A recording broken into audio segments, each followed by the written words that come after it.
So this is the basically some of the stuff I use for my dreadnought downstairs. I've done a couple of dreadnoughts. So first things first, stepping the hull. It doesn't have to be expensive. You get a nice base. You can buy those golden plinths, and they're so expensive. And they're kind of, you can't really get the right ones for the right scale, but you can buy whatever size rod you want. Cut it down. I'll put it in a piece of wood. Just drill a hole in one piece of wood, then put another piece of wood on top, super glue it, leave it an hour, sits there forever, not going to move. For the smaller ships, I will use like an eraser, because you can drill a little hole in the eraser and it slides in, slides out perfectly, and it's really easy to handle after that, because eventually you're going to have to take it off to work on it. And as you said, just brass rod. Just brass rod, that's all I use. That's my preference, that I use brass rod, because you can shine it up afterwards. Yep. So before you paint it, you can take it off, give it a nice buff, put it on there, looks nice. Whatever base you want to use is up to you, like a plank of wood, beveled plinth, or something black. Black's a nice colour because it distracts from everything else. So stepping the pedestals, so it just comes up like that. So next, what version of ship you're going to build? The older ships and the newer ships. So the newer ships are basically put together in welds. So what you want to do with the hull, because most ships you buy now from Trumpeter, there's no hull detail at all. You're lucky to even see a bootstrap on it. It's your waterline area. So how you want to do it. So for an older ship like the Varag, workbench presenter, that one, older ship like the Varag here, just hull plates. And so you're not going to get any oil canning. If you don't know what I mean by oil canning's the stipulations and ripples you'll get in a hull. And then you move to a Second World War ship. You will get some oil canning, but then you look at the battleships. So if you look over here, the Seascapes, which is the big plank, the big black and white photo, that's big hunks of armour. There's going to. Oh, sorry, my bad. It's not. Back to remote. Done. See, it's idiot-proof. Yep. So they bolt on plates, so when they're using seedlets, and you'll have your torpedo bulges under the water that they'll put on there to just compress in torpedoes hitting in your main working areas.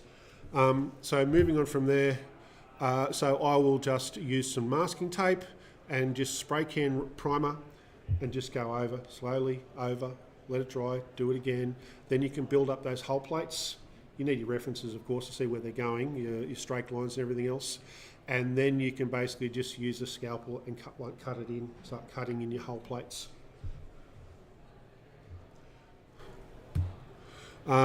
So once I've done that, I'll then start working on the deck.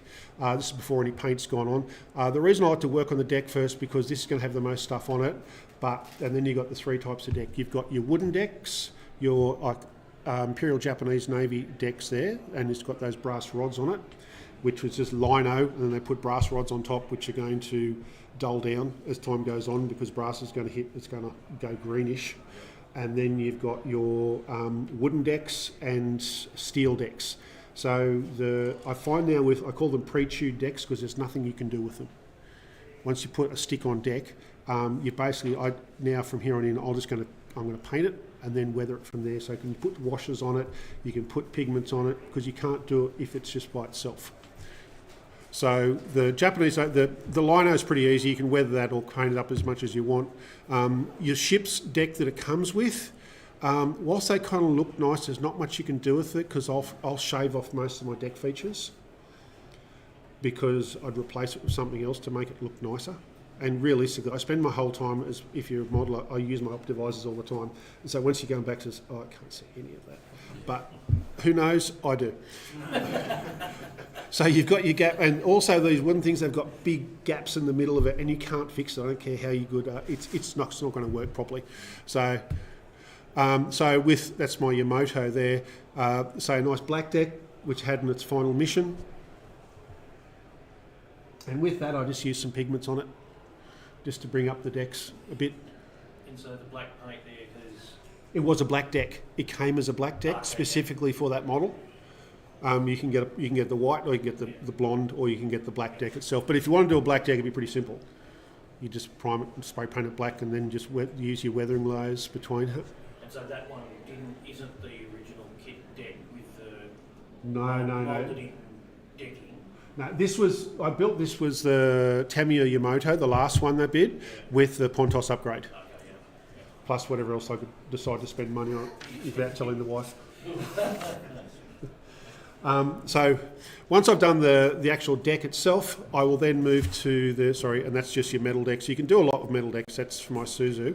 And you can see lower down in the hole where you get your weathering there, and your paint chipping and wearing. Wearing's got to make sense. If the anchor hose is going to go across the front, it's going to start dragging paint off.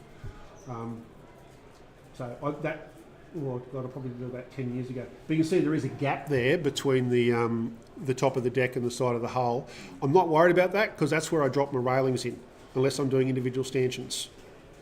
Because when you get your printed rails, your rails will sit long, but the bottom one doesn't make sense because everything's a stanchion. Now the bootstrap next.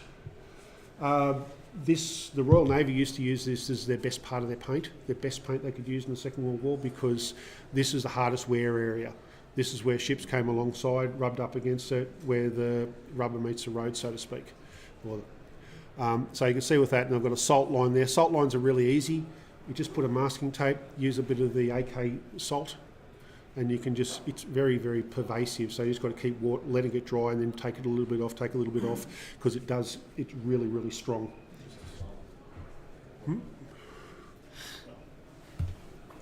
That's right. Do you seal that kind of stuff subsequently? At the end I will. At the end. Yeah, once I've got my base coat down. So this is seedless, which I did a couple of years ago. So this is also a bootstrap and how you can do multiple layers. So you ask about sealing. So when I did this, I could do my basic grey coat.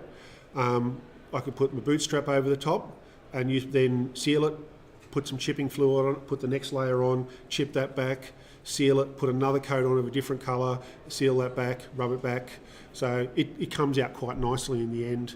And if you see the lower part of the hull there in the red, you've got some, you can just see some stippling there from oil keening, because they wouldn't have had armour plates down there. So it's going to hit North Sea, it's going to have a lot of movement in it. Grunge on the ship, so once I've done the bootstrap, I'll move to the lower hull. Now, I really like to grunge up the lower hull. If you want to pass that around, it's quite easy to do. It's not going to move anywhere. It doesn't really matter. And don't worry about the dust. It's not for presentation. You don't need a glove for that one. No, don't worry about it. You can see putting your red and then putting your fading your red and then putting some green grunge. If you want to... So when you're doing your lower hull here, that's Sydney. Someone I know who used to work on Sydney said they'd have to send divers over the side just to scrape some of it after they've been at sea for a while. So you're going to get algae. Easiest way to do algae, just get some Mr. Surfacer and just patch it on.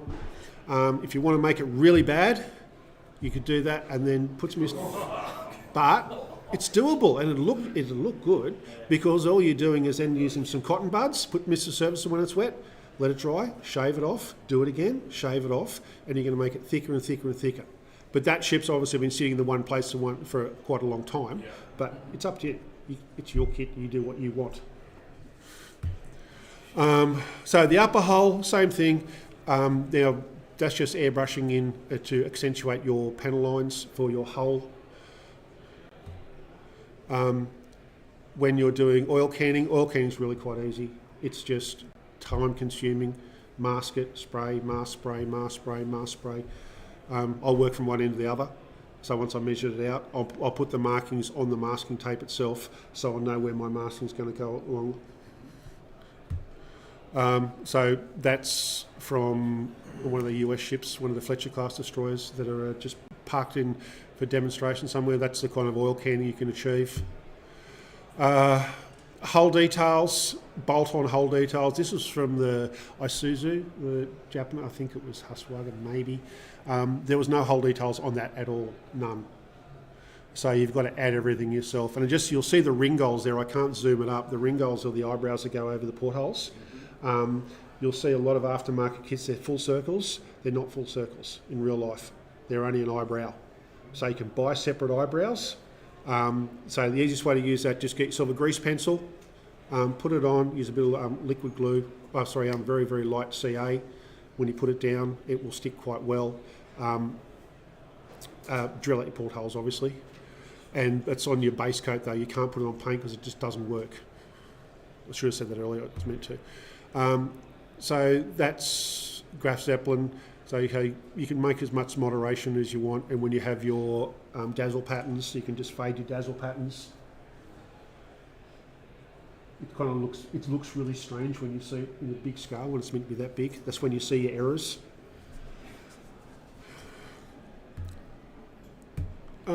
Deck fittings. So I didn't bring Sydney along because I gave it away to somebody.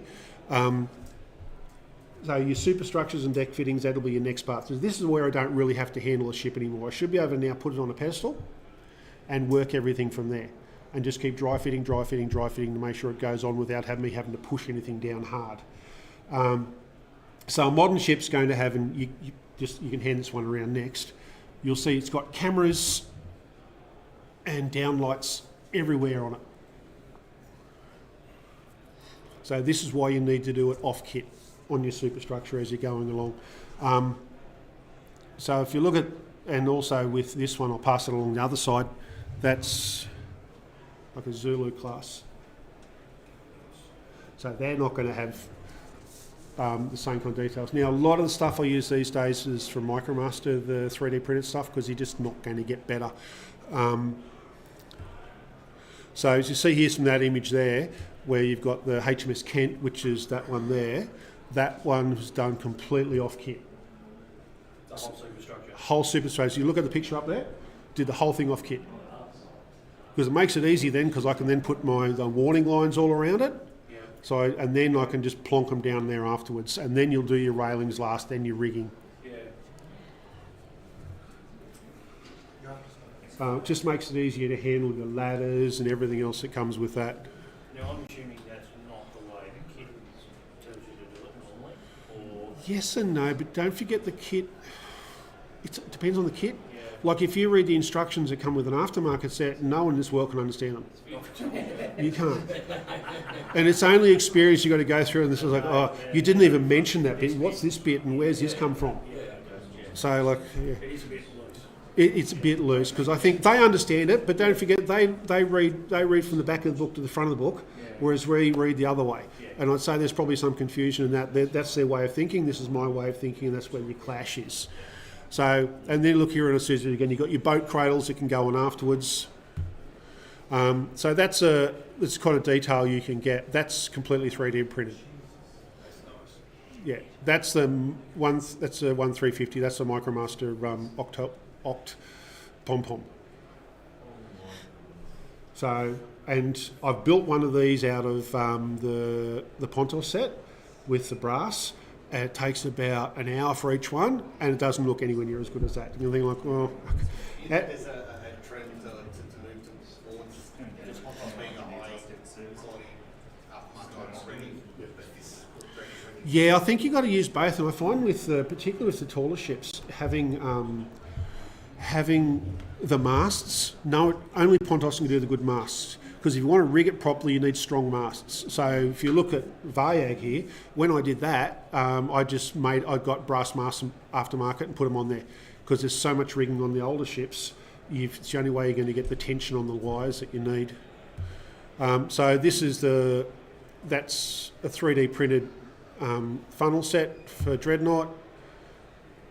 When you look at that, it comes up really nicely. And I'm not that good with PE to make that. So main guns, you can do it, but then most of the Pontos sets, you can get the barrels, you can get the rigging, you can get the stuff that goes around the turret rings. It's all there if you want to do it, but it's just as fun for me to paint that these days. So with something like that that's 3D printed, you'd be cutting it off the supports before you did it, wouldn't you? Surely that's just for show, that's not. No, I did it like that way. And then you cut it off the supports? Yeah. It's not. There's no white man magic here. There's no magic, but the thing is, it's not like cutting it off a sprue. It's so much softer. Oh yeah, no, I realise that. I just sorry. But it's easy. It's easier to handle that way. It actually makes sense. Yeah, I understand. it's really easy to handle that way. That I can mask it Yeah, while I'm painting it, and I can weather it and do all that stuff, and then just throw it on afterwards. yeah. I mean, it's easier than sticking it on a toothpick and doing it. But much easier, and you've got a nice stable platform you can handle. So same thing with ship's boats. The ship's boats are really nice. So that's that at 1,350 blown right up. It just shows the kind of level of detail you can get in a modern ship these days with the product available. Yeah, mate. Are you using any specific tools to get them to remove the support? Just sprue cutters. Get a good sprue cutters. They come off really nicely. If you have to file them back a bit, just file them back a little bit. Doesn't really take much. You'll find that if you get print lines in them, a bit of IPA and a paintbrush, just blur it out a little bit. Don't use a lot because it'll melt it. Lacquer thinner. Because you'll on the bigger bits, you'll have the print lines on there for your layer lines, and you can get rid of your layer lines that way. So you see, there's your pre-chewed wooden deck. As I said there before it's got any more fittings, but so there. Then you move to your rigging, your denier line. It's not as confusing as it looks. It's not as hard as it looks, but it comes up really nicely. One thing I will say, I built this about nearly 10 years ago, another one of these, and I brought it out while I was doing this dreadnought for reference photos. And after about 3 weeks in the sun, because I've got my sunward facing study, the denier line starts to disintegrate. Oh, really? Yeah. So you can paint it, or you can put it in the back of a cabinet like I have at home, because otherwise it will go. That's just, it's the nature of the beast, quite frankly. So one step back, when you're doing your deck, do your belaying points there for your rigging. The bigger the ship, the more lines it's going to have. So something like Dreadnought, you can see it's just got lines everywhere. So you've got to know first off where those lines are going to be, where they're going to belay to. That's the Strasbourg. Or if you're really lazy and you don't want to pay the money to do it, tin foil. Wrap it around your ship's boats because where they're going to be covered or not. Lash it, stick it down. That's easy. That's another 3D print, just a one-piece print for Strasbourg. It's in its neutrality colours. So as you can see, the green rust there, it's no great mystery to it. All I'm doing is just I'm giving it a green algal spray, and then I'm using AK green algae and just giving it a wash over with that. Just brings out the colour, and then just giving it a light grey overspray from where it's going to dry off before it meets the air. What do you use to get the texture? That one there was just Mr. Surface I put on for sponge, multiple layers. So see, it's just. About 500? I don't know. I think it might have been 1,000. I just used what I had. I just kept using it, and I've done. You can see from that. That's pretty much. If you want to grab that, that's pretty much the same. The same kind of process. So that's the US ship that didn't berth all through COVID. So you can see the wear there, particularly on the hull line, because modern ships have nowhere near the amount of paint that the older ships did because they don't burn as well. That's, I think it's Trafalgar. That would be fun to make. But very doable. If you think it's like, you look at it and think, I couldn't do that, so well, yeah, I can. All I'm going to do is just sponge stuff off and push in some lines, and yeah. And that's the, one of the Navy people probably knows what it is. Is that Kent coming in from the North Sea? Because you imagine the North Sea would be pretty rough. It'd be like going down the Southern Ocean. It'd knock you about a lot. That's me on Facebook. I don't like showing my head because I've got a great head for radio. Yeah. So, next part is the Seascapes. There is a stack of different ways of doing Seascapes. Next year I'm going to have a full poured resin one, that's my plan, for a different type of ship like a 135th. How do you do with the heat? You can get endothermic stuff. So you go to the Riot Art store down in Melbourne, you'll get a 2-pack. Yeah. It's quite expensive, but there's no heat. Takes about 3 days to go off, but you just got to take the paint and do it. Time on the heat. It's just time, yeah, and that's what it is. So, Ian, you could probably say this a lot better than me. Was it Krieg's fishing cutter? Oh, yeah. the little boat here. So, foam. Bought it from ACT Foam and Rubber. Every city's got its own foam place. Hot wire cutter. I bought myself one of those. They're not expensive from Amazon. Cost me maybe a couple $100 and cost much at all. I don't think it was about $120. It's just a hot wire, so you can cut your block out and then you start working it away. You don't need one. It just makes life easier. So I've numbered all these as I go along, and this is where it's fun for a little one because I can make it look however I want. So step one is that. Step two, I'm going to have to show my head here, which I'm not happy about. Workbench. Okay, where's my camera? Yeah, thank you. 2, prime it. Don't use a rattle can. The reason you don't use a rattle can is because it's got the petroleum-based stuff and it melts. It'll start looking like that three cheese or whatever, so that's getting really speckled on the... Paint's going to die. Where should I put it? Missing there.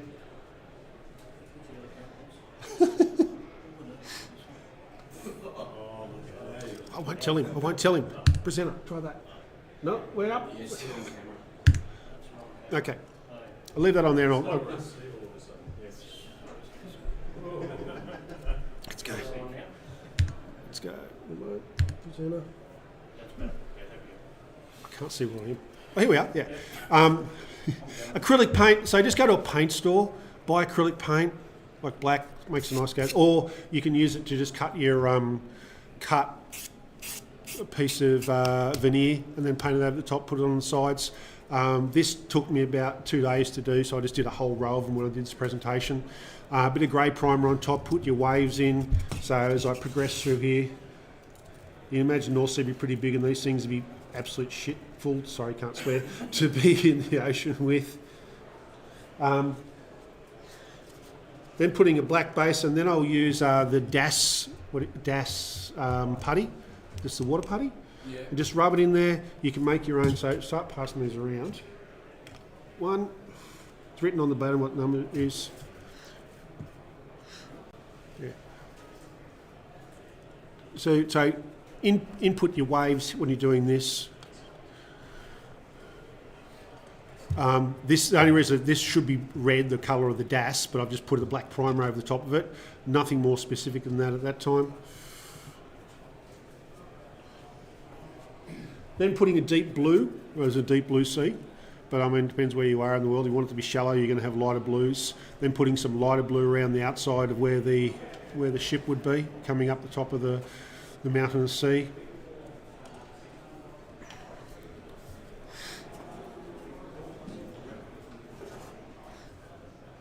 Then you can start adding some spume and foam. So using that stuff, you look at these products here.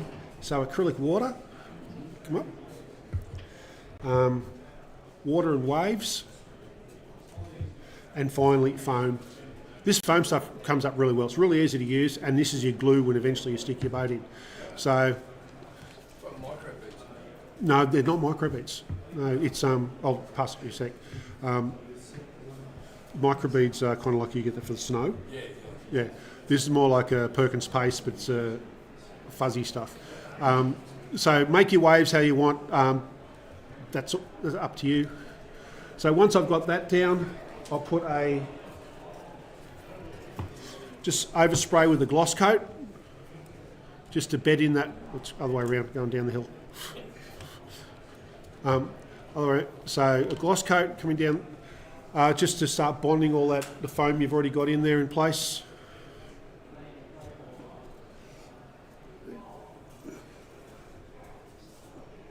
And then using this water waves, I'll put that over the top as your a sealer coat.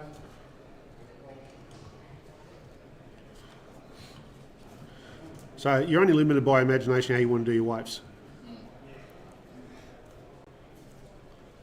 So you've got that nice glossy water look, and your colours are your own. So if you want to use a lighter colour, I would probably now, knowing what I know, I'd probably use a bit of a lighter blue right on the edge of the boat where the oxygenated water's coming through. So, and it's going to end up looking like that. So this is the no aftermarket, this is the aftermarket. So if you want to pass those around. Shelf oddity. Sorry? Shelf oddity. Oh, Yeah, so you want to pass those around, open them up, have a look. You can take your gloves off now unless you want to handle something, it's fine. this is the ICM kit. Yeah, that's the ICM kit.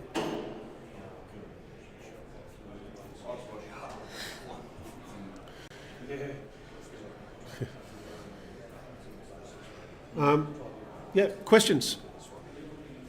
So that's a small seascape. That's a small seascape. Have you, obviously, have you done something in foam for that big for something Yes. this size? Yeah. And is there any difference from approach?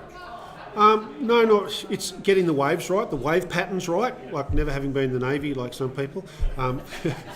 He knows boats, knows how the waves are meant to sit out there. But there's like references, like look online, look for your references, see how the water's going to run, see your wave patterns. You can actually look up. I looked up Google to see how the wave patterns are meant to run in different seas. The thing is, when you do, if you're going to dry fit, you need to put your deck on. You need to put your hull together and your deck on, because if you don't, when you put it in, and if the hull will squeeze in, it won't sit in there properly. So, and then if you're going to do it like in a free pour, you could, if you wanted, you could put a free pour resin in there as well. But then you're going to see in there, there's so many different techniques you could use. I mean, some people they'll leave so you've got the bulbous bow here for the radar on the modern ships. They'll use the hard foam, and then they'll leave an empty area at the front where they'll put a free pour resin in there, so the water, so you can see the bow under the water, so it looks better. So the side of it, you'll have your foam going out, then you'll have the bow coming into or out of the water. There's a Japanese fella who I met overseas, and he does the bow waves coming out, but he's using the UV light and the resin. So he will have like a piece of plastic underneath, put the resin over the top, hit it with UV light to set it, so you can then pull it out, and then you see the waves coming out. So you're only limited by your imagination. The other thing you can do, if you look at the Zumwalt out there, you can just use a little bit of cotton wool. You're only limited by your imagination about how much or how realistic you want, but it's an easy fix to do. I noticed the longer you leave it, you'll start to get little bubbles will form over a long period of time, so you need to revisit it to fill up your gaps along the side of the ship. How would you set cotton wool? In the foam. So use that foam stuff and just put your cotton wool in that, and it'll stick really well. It's not going to come out. It's essentially like using a very white, fluffy white glue. Your rigging, what product? Any of the denier lines, you can use all these different types of, there's all different diameters of rigging line. I'll just put a tiny, I'll use acupuncture needles to put my super glue on, and I'll put a little dab on that, and I'll run it tight, and then you can trim it, just use a pair of nail clippers, because you'll get really flush with that. And then you want to, say, a World War II ship where you've got lots and lots of insulators, I'll use a drop of white glue on top of that, and then you can just paint that black. The denier line takes paint really well. It'll sag initially. When the paint drops, it'll go straight again. So that will protect your product as well when you're doing it. What do you use in denier? Light a match, blow it out, and wave it underneath, and the heat will... Yeah, tighten it. Yeah, I haven't tried that because I know. Yeah, I've done that. Yeah, I reckon I'd stuff it up. But you use the elastic. Yeah, use denier line. Yeah, there's so many different products out there. I think it came initially from railway lines. People using that, like railway modelers, I should say. The harder stuff is once you start doing cage aerials, and using just using your references, seeing your references are right. There's it's so difficult. There's so much available now, so many good products available now. It's hard to go backwards once you've done it. Like to build something straight out of the box now on this scale, it's going to look like a bathtub toy. Yes. It really is. Yes, mate. Where do you get your denier line from? Anywhere online. I just searched denier line. Ushi does some really nice stuff. There's different colours these days too, because you can get tan lines, which are really good when you're doing lines on ships that run back to your ship's boats. You obviously can get your white, the tan lines, and I'm sure that will change as time goes on. Anything else? Have you tried marking it with a permanent marker instead of paint? No, I just haven't tried. I haven't thought of it. I'll just use an acrylic paint on it. It's got to be acrylic because anything else is just going to burn it. Once I've been doing some other stuff, there's some really good those AK pencils out now. They're not pencils, they're like textures, markers. They're quite good for especially for touch-up stuff. And individual stanchions. You'll see this one here. I'll do individual stanchions. So that's just pre-drilling the little holes there, putting each individual stanchion in, and then rigging it with your rigging line to go all the way across. So it looks so much better on this than your simple line, or you could just paint it black, and then just paint it just takes a lot more time. That's it. That's yours. You can take that with you. I don't need it anymore. Let's go into the pool room. Any questions? No? Yep. Do you have any tips for people who are just starting out building ships? Something small. Golf. Don't consider getting a.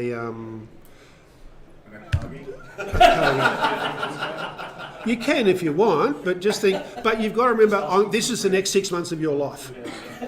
If you want that gratification, this is 6 months of your life. And if you're going to do something that big, having built a couple of aircraft carriers, you've got to think to yourself, have I got the ability to scratch build the interior that I can see? Can I light it?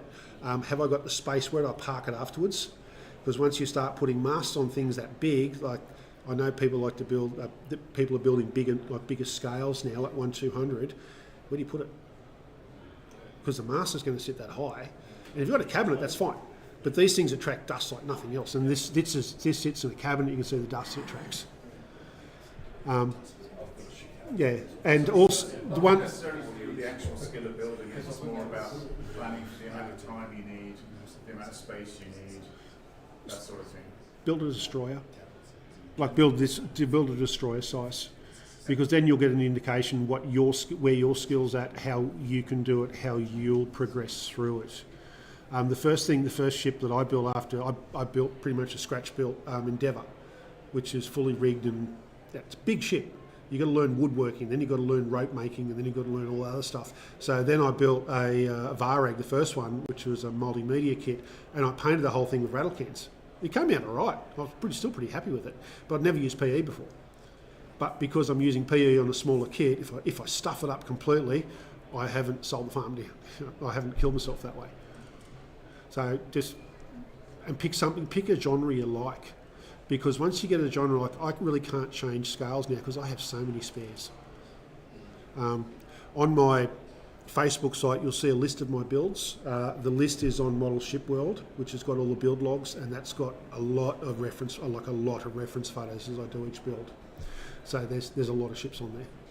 I'm kind of branching out, doing different things at the moment so I can learn new skills, because you'll hit that level where you can only go so far, and then you need to push through that pain barrier to see where you go next. And like I look at the European shows, I have a look at a lot of the ships there, and I think like, yeah, that's really good. How do you do that? Can I do it?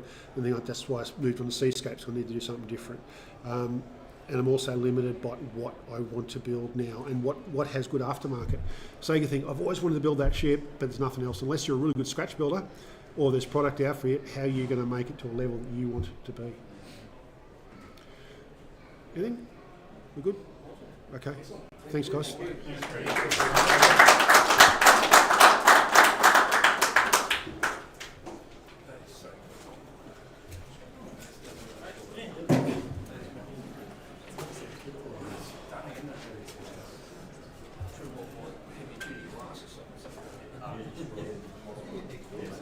There's Optivisors in there. Hey, there's Optivisors in there. I brought that in case I broke something when I brought it here. Thanks very much, Douglas. That's all right. Excellent. Really loved it.